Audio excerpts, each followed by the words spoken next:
All right, I think we seem to be live. Just wait for some of you to trickle in. I know the title is a bit misleading, increasingly so because I am doing these more and more infrequently. So the weekly streams have become bi-weekly streams. AGW and hi Enzo. And eventually I'm sure they'll become monthly streams, then bi-monthly streams. That's not twice a month, that's every 2 months. Oh, thanks, Alejandro. Uh I'm glad that some people miss my live streams. Yeah. Yeah, I am very lazy about doing these. Although now that I fixed the technical end, it it should actually encourage me to do more of these. Um, Hi, Matthew. Um, blue. Well, I have blue headphones, so it's appropriate, I suppose. Um, hey, Seth. Yeah, that's the thing. It's very uh it's very hard when you're someone prone to procrastination to do and this is why and it's actually good advice when you see YouTubers who are very popular and successful and they give tips on how to maintain your YouTube channel. One of the first things they recommend is to do it consistently, to not have these channels that come up with uploads every month or several months, or occasionally you see YouTubers that used to be popular, like Lena Walker, who became famous because of that Justin Bieber parody song. She became an online viral sensation for some of her comedy skits, and despite the fact that she wasn't really pursuing any sort of acting career, but the fact that she became popular led her to upload videos, and eventually she lost interest. And it's actually kind of an interesting story if you look at it. Um, BuzzFeed, as terrible as it is, I think I think they did an interview with her where they asked her about this, but she didn't want to actually become a YouTube star. But so she just uploaded fewer and fewer videos to the point where she would basically upload one video a year, and she would still manage to get thousands of followers, which I don't think that would happen even if I uploaded videos every single day or multiple times a day. I don't think that would happen. Um, but that's one of the things that's one of the recommendations if you actually want to start a YouTube channel and gain an audience. You should do it consistently. Hi, Christine. Oh yeah, yeah. Well, Instagram, they flag anything that's COVID-19 related. It really is Orwellian when you look at it. It's it's it's kind of wild. If I don't know what it's like in other parts of the country, but in New York City, you walk around and you see these signs, and it reminds me it reminds me of how not just me, I mean, everyone used to make fun of the UK because the UK had these signs, these public information signs, which resembled something from 1984. For those of you who've read the George Orwell novel or seen the movie it's based on, um, seen the movie um, that was an adaptation of that novel, uh, you had all of these bizarre, um, uh, very intimidating um, signs in the tube in the London's version of the subway. You had all of these signs that warn people not to do certain things lest they offend the police.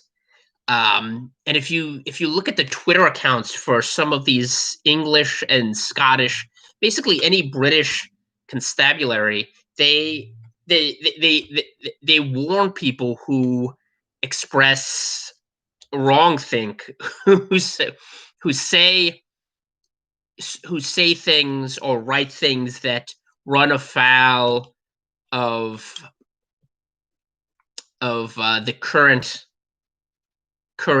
power brokers, or express political opinions that disturb the peace, whether it's regard to Islam or feminism or whatever taboo, whatever sacred cow. Um, if you say something that disturbs the peace, they'll arrest you. They'll throw you in prison, basically, because there's no freedom of speech in the UK, and it looks like there might not be much in the US if we keep on going the route we're going. There was an LGBT group that recommended that President-elect Biden, assuming he takes office, that he defund, well, not so much defund, but that he should remove the accreditation of Christian colleges because they offend um, gay sensibilities. Hi, Tim. Yeah, I don't think YouTube. It's weird. There are people who get notifications, but if you look at the internal dynamics, the analytics for my page, I think it's somewhere between 40% and 50%. So maybe half or less than half of people become aware of the videos through YouTube. I think more people, and I don't do this as much. I've gotten kind of lackadaisical about this, but I used to post the links on social media and other platforms, and that would generate most of the views for my videos. Now it's and I haven't checked it in a while, but presumably it's just people who are regular viewers or subscribers. Another thing YouTube does is they cull subscribers, particularly from conservative channels or Christian channels. They cull their subscribers, and I'm sure they do this too. They do this as well, even to left wing channels that don't subscribe to the dominant narrative. Like Jimmy Dore has complained about this. He's a very progressive Democrat who attacks MSNBC and the Young Turks and the Democratic Party. So he really goes hard against the establishment. And his channel, I think, also, even though it's very popular, its popularity is minimized because like some of the very popular right-wing channels, it's I'm not sure if it's completely demonetized, but it's not promoted. It's the algorithms are skewed so that people won't come across his channel if they're not already aware of it. So if he has a very popular video denouncing Neera Tanden and the DNC, or attacking Nancy Pelosi, most people who aren't already aware of Jimmy Dore probably won't see it. Um, So it really, and this is pretty much across the board for channels that don't are not quote unquote advertiser friendly. And what they mean by advertiser friendly, it's not simply um oh, thanks Tim. Where's that? Okay. I'm sorry about that. I meant to show that. I might have accidentally hidden the message, but thanks for that. Yeah, uh share it if with people who might not be aware of this channel. But yeah, it anyone who kind of militates against the dominant media narrative is consigned to YouTube Siberia. It's kind of like what's happening on all of these other social media platforms. And people have said this, it's not a really novel observation, but President Trump, depending upon the outcome, if he does not remain president, if the results aren't overturned or they're not litigated, he'll probably have his Twitter account removed. Uh, and I'm sure other voices, even on the left, if they're critical of the current power brokers, they'll be sidelined in some way. And you see this, my channel is very marginal and not very popular at all, and yet I think I've lost 30 or 40 subscribers just since the election or since sometime around November. Um, excuse me, since November or October. So maybe over the past month or so, I've lost 20 or 30 subscribers.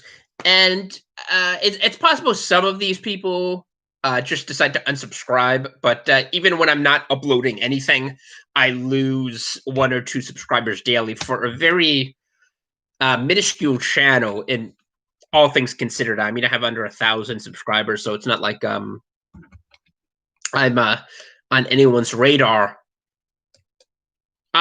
I think I had 400, somewhere between 480 and 490. I'm not sure, but the thing is, I've lost over 100. So, I mean, technically, I would have had 500 subscribers, but uh, I lost that. But I think the bigger issue is the attempt to silo ideas that aren't um that the people in control of these platforms don't think are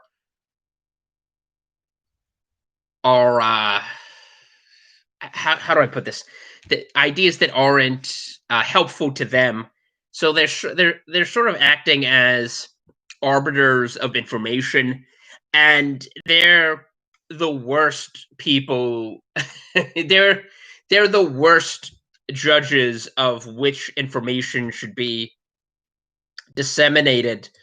Um, they're they're people like Susan Wojcicki, and someone was um, pointing this out, how she seems to be intentionally running this platform into the ground. She sort of inherited this thing which was very successful, not in term not so much financially. I mean, YouTube as part of Google after it was acquired, it's it's not really a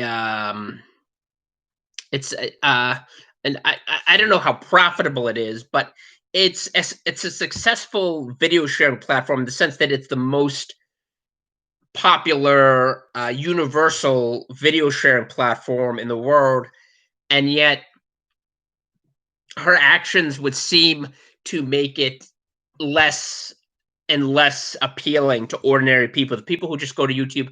I mean, and maybe this is a bit of maybe this is a bit of a parochial mindset, but I think most people don't go to YouTube to watch Jimmy Kimmel. And I know these videos get tens of millions of views, relatively speaking, but they don't go to YouTube to watch Jimmy Kimmel or Jimmy Fallon or the same um, pablum you get from corporate media conglomerates. Like people people started going to YouTube, watching YouTube because you could find things there that were not available elsewhere. Original content, creative people who were using the internet in order to express their creativity and be innovative and artistic in their own way, um, and in ways that would attract an audience, but mostly just that they thought were entertaining to themselves or educational in some way. And I think that's still why most people um, use this platform.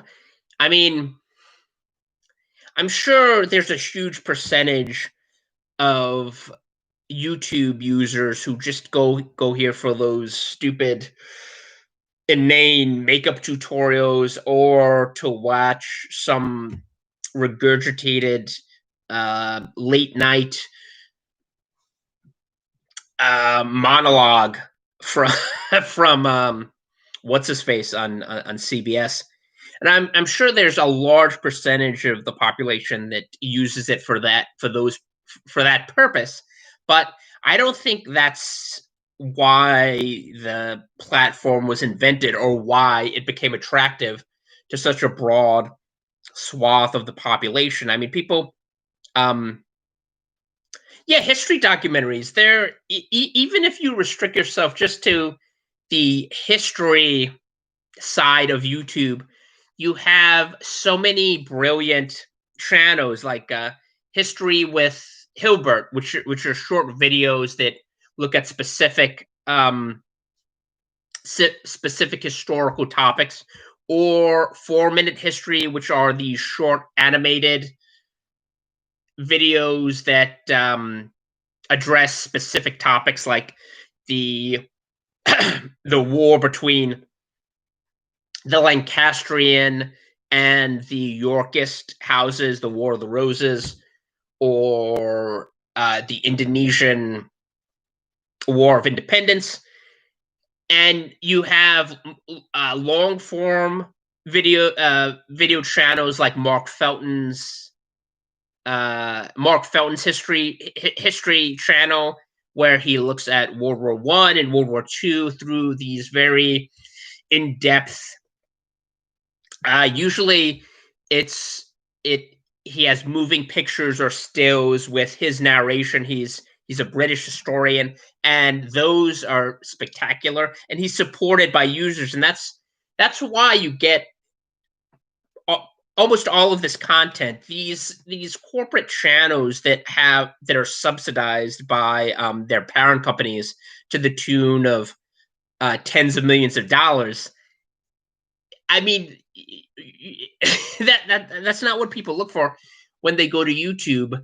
People um, uh, people put their money where their mouths are. So they patronize. They spend money to to support these independent content creators. So you have channels like that, which may have dozens of small benefactors that allow that person to continue to make informative history documentaries, or even smaller channels like my friend Jonathan Otto Pole. He has a podcast called The Pole Position, which is a 2 hour long history themed podcast, and where he discusses specific topics. Now, I mean, his specialties are primarily Eastern European post-war communist and Soviet history, and also West African history.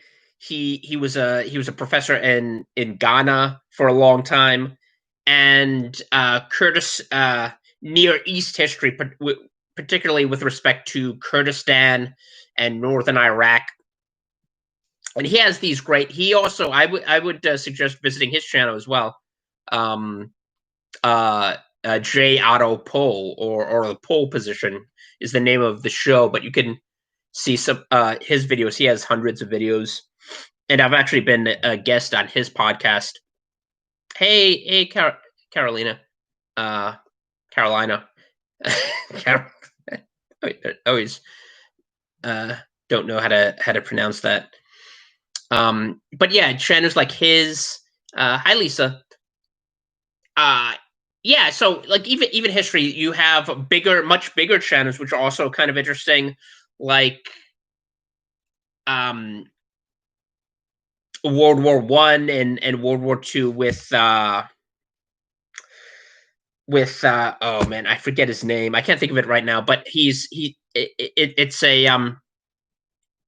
a big channel that actually produces videos, documentary videos in these small increments that take small increments of history that took place during the war, and he kind of spaces this out. So the broader series will be about World War One or World War Two, and each video will be about a specific time period during the war. Say in World War Two, from uh, uh, September September 9th and through the invasion of Poland, all the way up through its partition between the Soviet Union and Nazi Germany, and all the way, through that. So like a month,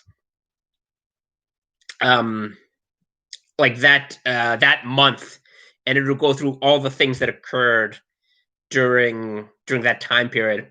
But so yeah, like even history, even taking that one example, you have all of these amazing channels, and none of them were created by YouTube. None of them were imagined by YouTube, and I don't think they could, because when you actually look at the type of original programming, the type of original programming that comes from YouTube, it's very mediocre and not worth watching, with the exception of Cobra Kai. And that really wasn't YouTube's idea. I mean, they're the platform it's being broadcast on, but so I mean, these are things that couldn't have been conceived of by the type of people that are managing YouTube's slow decline. Yeah, I actually watched Christian Prince's video just now. The um the attack in Indonesia against Christians. Four Christians were killed in an Indonesian village, and I don't think people are aware of that how persecuted Christians are in Indonesia. They're around 10% of the population, and it's growing. In fact, there's sort of a huge revival going on in that country, and people aren't aware of this. But the first national revival that took place in a Muslim nation, a majority Muslim nation, actually took place in Indonesia in the 19th century. So that's one of the reasons you have about 30 million or so officially, and I'm sure there are many more. There are undoubtedly a lot of Christians that are secret believers, just because of out of fear for persecution. But officially, there are around 30 million or so Indonesian Christians, and they're undergoing intense persecution, which has only increased as people in Indonesia